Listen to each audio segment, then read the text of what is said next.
You are a customer of ours, hopefully, future, present. Multiple times. My name is Erika Doyle, and I'm the founder of Drink Dry Store. I've used this brand around parties, social events.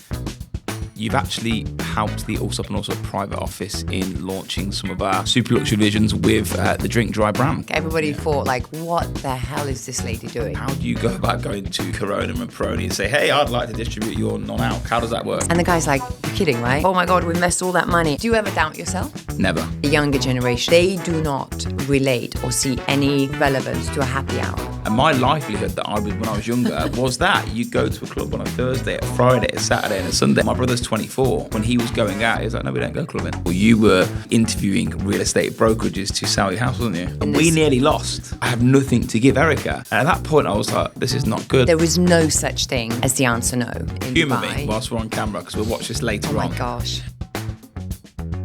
On today's episode of Taking Care of Business, we are with Erika Doyle, is it the CEO? What would you class yourself as? CEO and founder. I like the founder part. Like, this is the one that I would start with, because that's the proudest thing, is to actually start the business. So I think it's great when you're a CEO or you're managing director and you work your way up.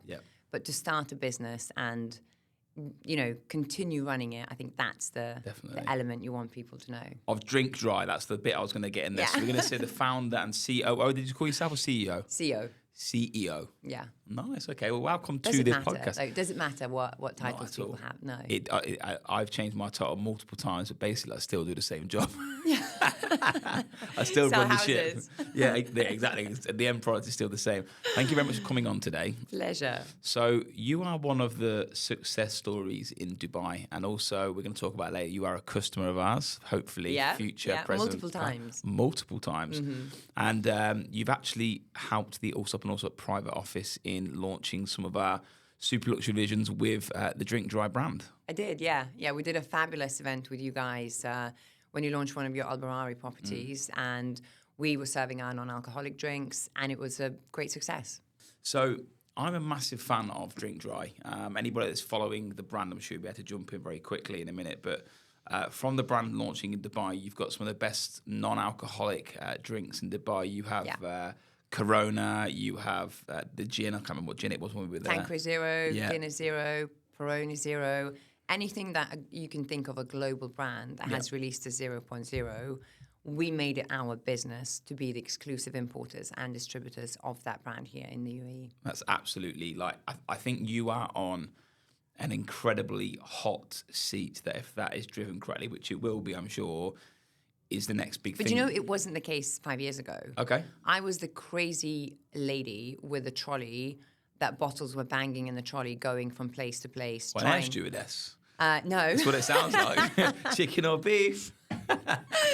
I was on ground. Okay. But, you know, nobody wanted to know non-alc. Everybody thought, like, what the hell is this lady doing? Like, it's never going to pick up. And, you know, I think it was 2009. So just before I officially started Drink Dry, I asked somebody that I knew really well in kind of F&B industry, somebody that a lot of people know, very respected person. And I asked him for a coffee, and I said, you know, long story short, I have an idea. I want to start an e-commerce business that will sell non-alc. And he just kind of like took my hand and he said, darling, I'm going to stop you right here. He's like, I've known you for a long time. I respect you a lot. And he said, you've got two of the worst ideas I've ever heard. Wow. E-commerce and non-alc. And so this sums up the kind of the feedback that I was getting. I think my husband, and you don't have to ask him, he was either super polite and pretended to be supportive and believe just because he didn't want to like burst my bubble, or he was genuinely the only person who was like, well, if she's going to say she's going to do it, she could be selling anything, you know? But this was genuinely the feedback I was getting anywhere I went. People would take meetings with me. And what year was this? I'd say it started 2019 when I was kind of like... Not that long ago. No, I mean, the company's 5 years old. Like, I started it in February 2020, and it took me 9 months or so to get the products in. So, I mean, nobody knew I'd started the company. Like, it was physically in existence, but nobody knew of it. And how do you go about, again, for anybody watching this, we've got the biggest... You are the biggest non-alc supplier in the... Oh, absolutely. Like, we are the leading ones. And how do you go about like, obviously you've got the idea and the concept. We're going to get into more about the whys, but how do you go about going to Corona and Peroni and say, hey, I'd like to distribute your non-alc? How does that work? Exactly like that. Oh, wow. Exactly like that.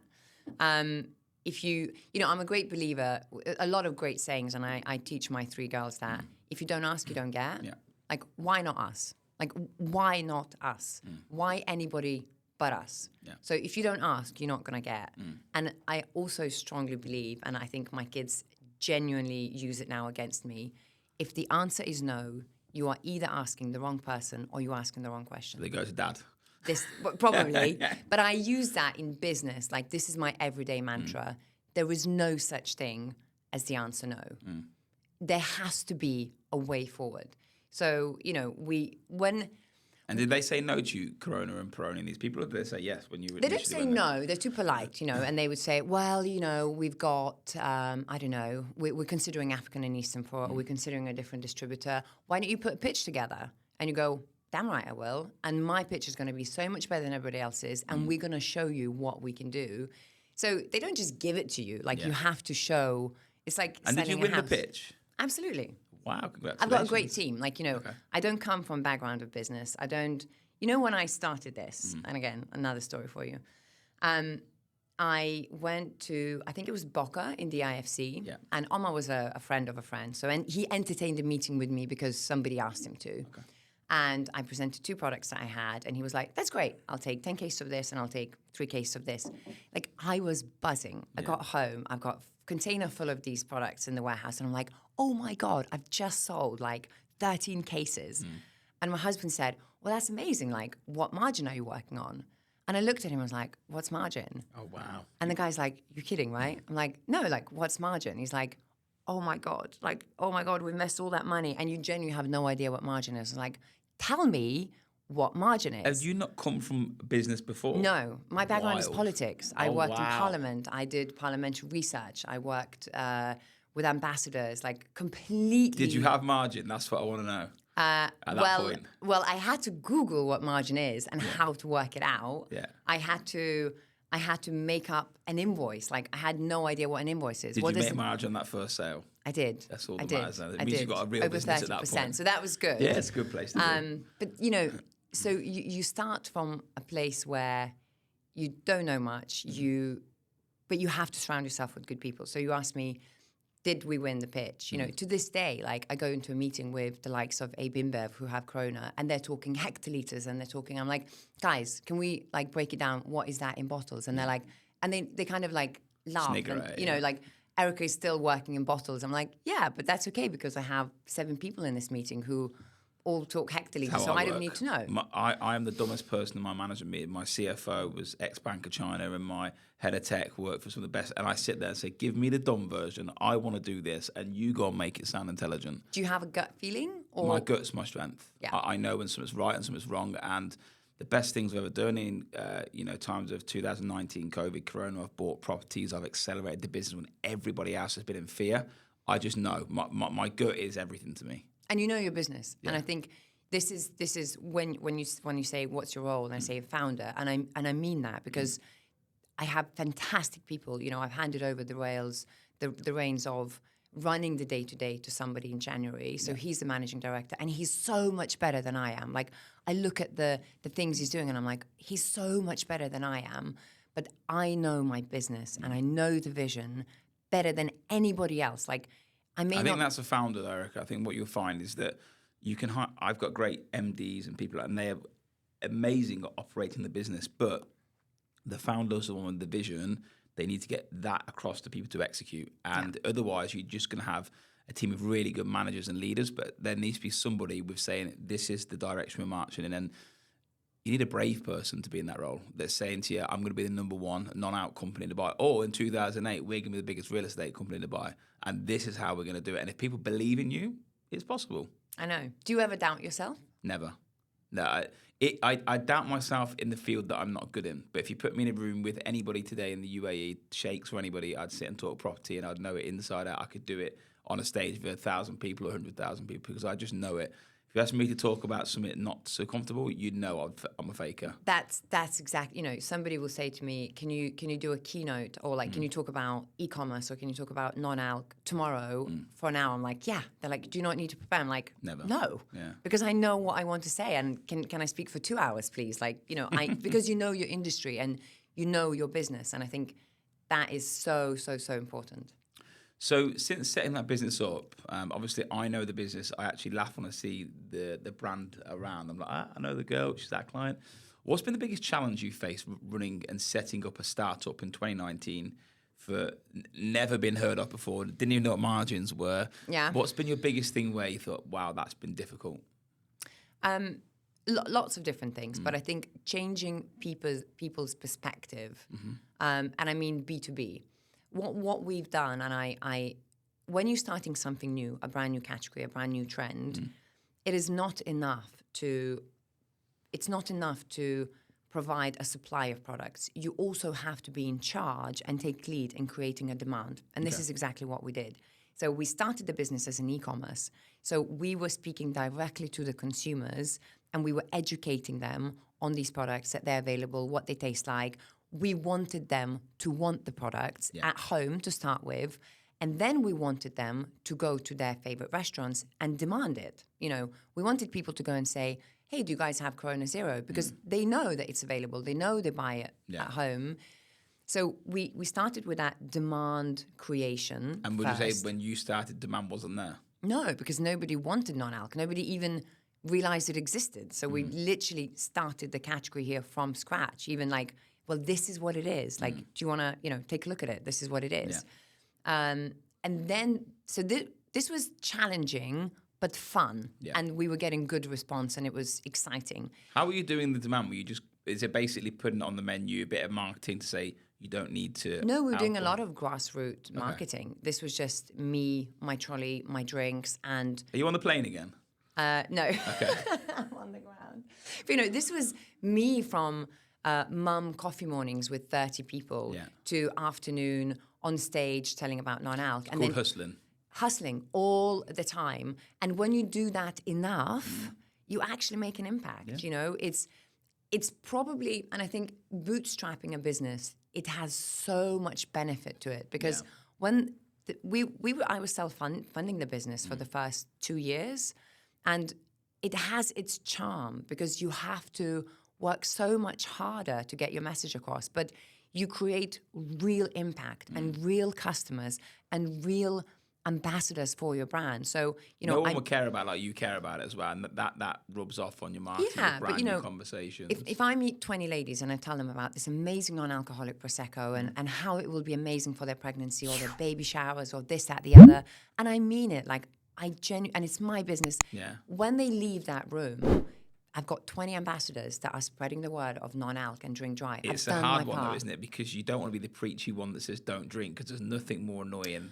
No, you know what I mean? If you go into, because obviously I don't really drink that much anymore, and I've got friends that just don't drink, and you go, oh, yeah, you having a beer, and like you don't want to be that person. But we don't do that. Yeah. Like I've never done that. Okay. It's my choice. I don't drink alcohol, but I've never preached. It's more so how fun non-alc drinks can be, and how delicious they can be, and how good for your health they can be. So we created that demand. It was challenging, but it was very responsive, and you feed off that energy. It's success that feeds you on, and you want to do more of that. The biggest challenge I think we had is actually then going to trade, B2B, whether that's retailers or restaurants, hotels, and actually saying to them, there's a real demand for these products. We see it firsthand. You should have it listed in menus, not next to tea and coffee, because nobody scrolls that way. You should have a full-on... next to Corona. You should have either that or full-on dedicated page for non-alc. And this was the biggest challenge, to introduce something so new to people who were so used to doing things that could a affect their certain profit way. Margins and everything else that but comes with it. Actually, and this is where... So this was the challenge. We were saying, you need to do this because of customer experience, blah, blah, blah, blah. And it was falling on deaf ears. Nobody wanted to hear it. The moment we switched the conversation, because, I don't come from that background and drinks and entree. I'm like, how do I get them to listen? And then we're like, okay, well, let's do an exercise to show them how much money they can make on selling non-alc. And the moment we did that, so if somebody comes into a venue and they're going to drink alcohol, that's great. They're going to drink alcohol. That's it. Yeah. But the 20% of people who have made a decision that they're not drinking tonight, what they're going to drink? One glass of Coke, one glass of orange juice, a water. Yeah. If you can upsell, so it's the same bum on the same seat. If you can upsell them 2-3 non-alcoholic drinks and you talk to them about cash margin, this is how much you're going to put in your till. All of a sudden, their eyes beam and they're like, okay, let's do a non-alc menu. I'm sold. So it's all about the margins. yeah. Yep. So it's very interesting we talk about alc, non-alc. The world specifically in the last probably around the same period you set up, 5 to 7 years, probably not longer than that, has gone on a real health kick. Yeah. Not just the consumer of alcohol, but also the gym, the lifestyle, hydrox, percentage body fat scales that you see with how people have. That's had a massive, massive, massive knock-on effect to alcoholic sales around the world. Yes. I've seen a stat, and again, you might be able to quote me wrong here, but I think it's in the last 3 years, sales have gone on 63% worldwide in alcoholic sales around the world.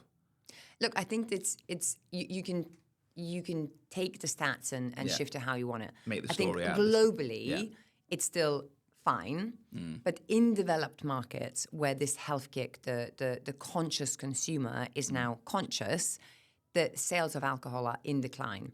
And in decline, I mean, previously, let's say wine or beer or spirits were growing double digits like that. Yeah.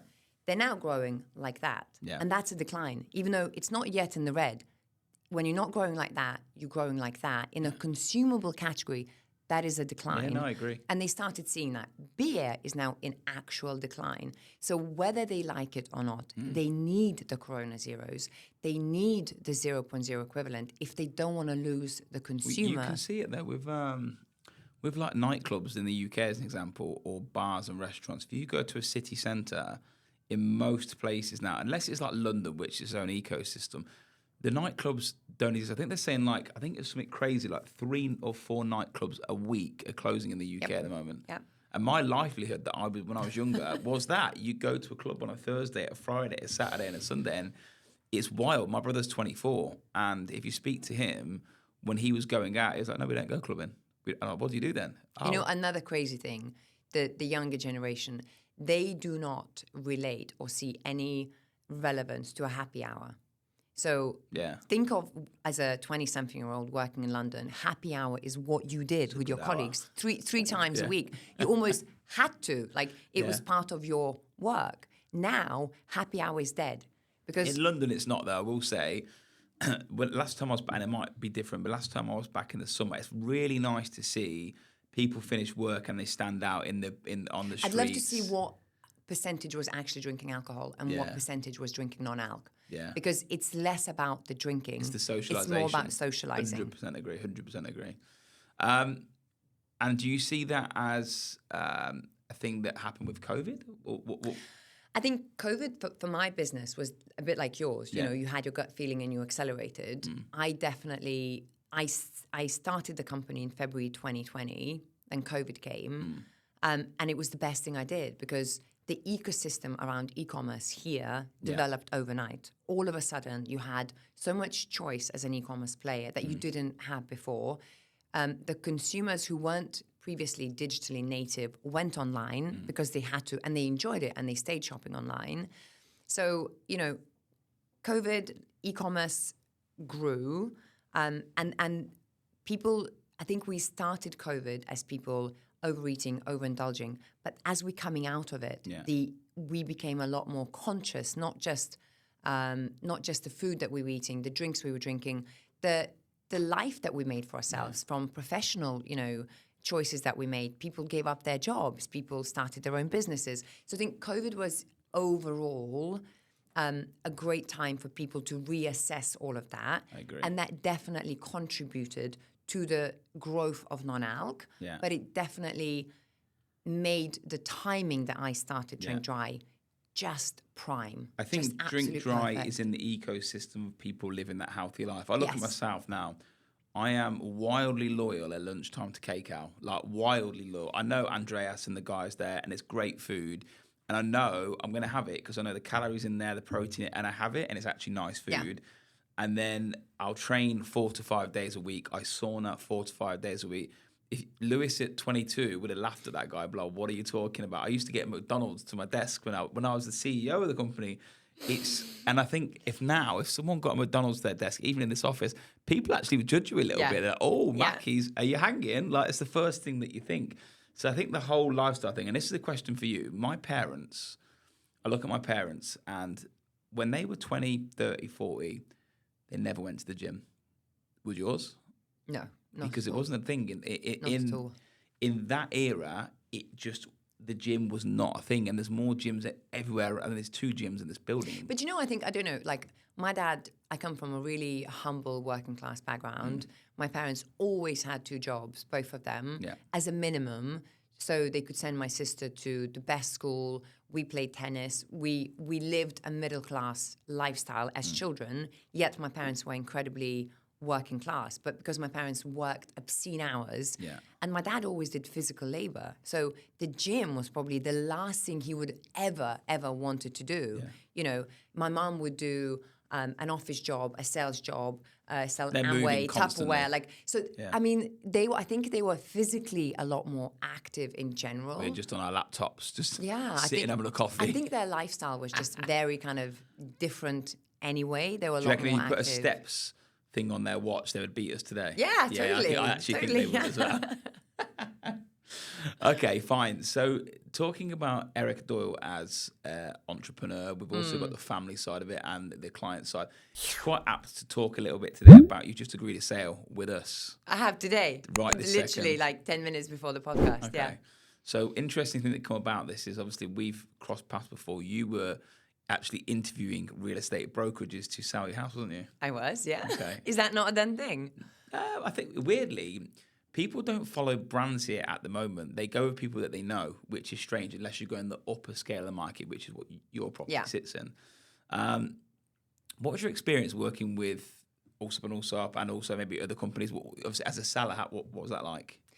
Look, I think this wasn't our first experience with Allsop and Allsop. The house that we've just agreed a sale on, we actually bought 3 years ago through Allsop and Allsop. So we went with the same agents, and we kind of I wanted these guys to get the listing, but as a business person, I wanted to do my research, and it almost, I think, it serves in your favor because I didn't just give the listing to Allsop and Allsop exclusively because I knew the guy, which I do, and I did know him.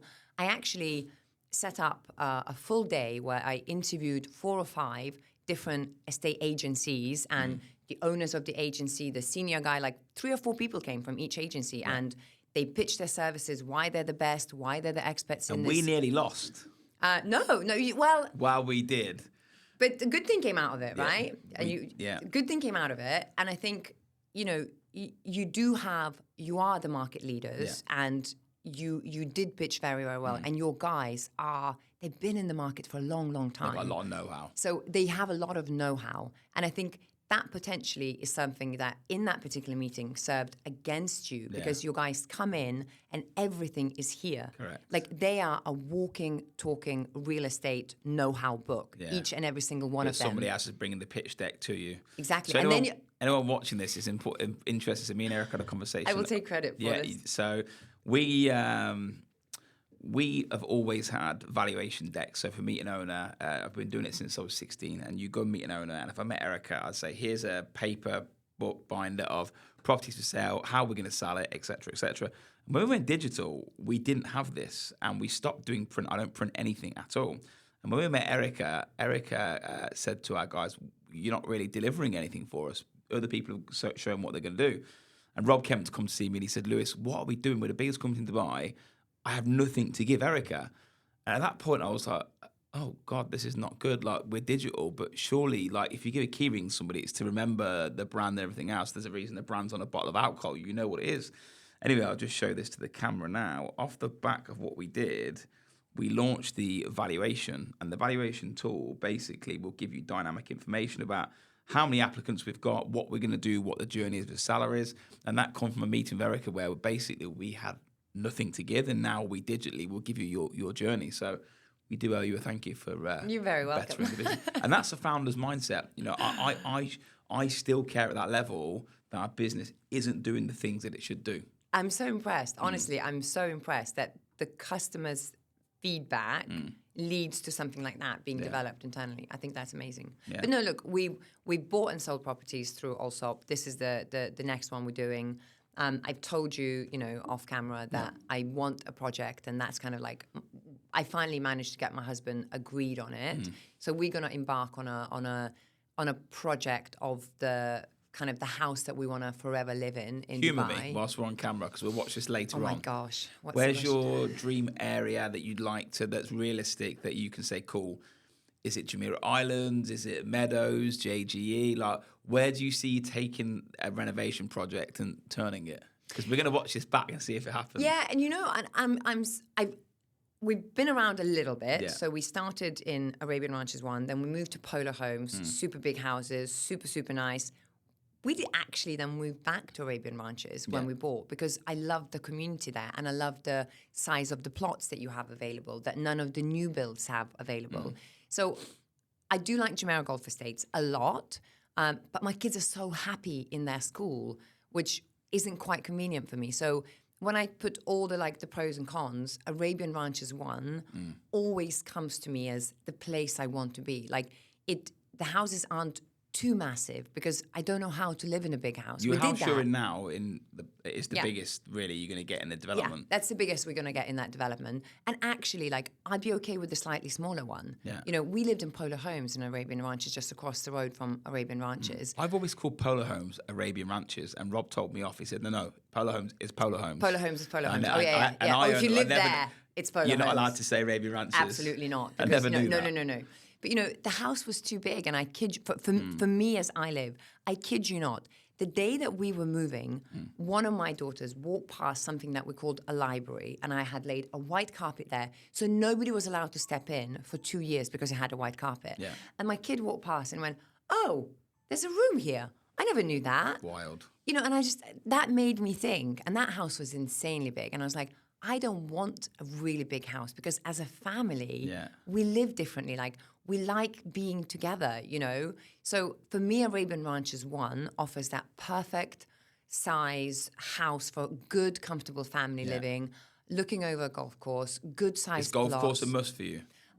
It's a preferable. Yeah. It's a nice to have. Do you know what's understated about golf course viewing for everybody that's watching this? And it's not actually the golf course.